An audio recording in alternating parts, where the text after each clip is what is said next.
السلام علیکم۔ آج ہم بات کریں گے گردے کی پتھری کا علاج کیسے کیا جاتا ہے۔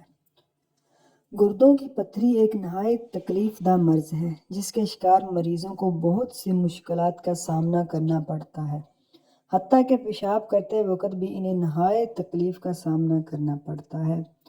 گردے کی پتھری اگر بڑے سائز کی ہو تو اسے عام طور پر آپریشن کی مدد سے ختم کیا جاتا ہے۔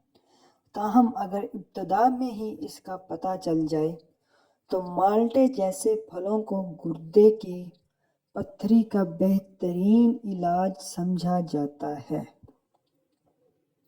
گردوں میں پتھری بننے کی صورت میں مریضوں کو پوٹاشیم اور سٹرک ایسڈ کو استعمال کرنے کا مشورہ دیا جاتا ہے، کیونکہ ان اجزاء کے استعمال سے گردوں میں پتھری بننے کے عمل میں تیزی نہیں آتی۔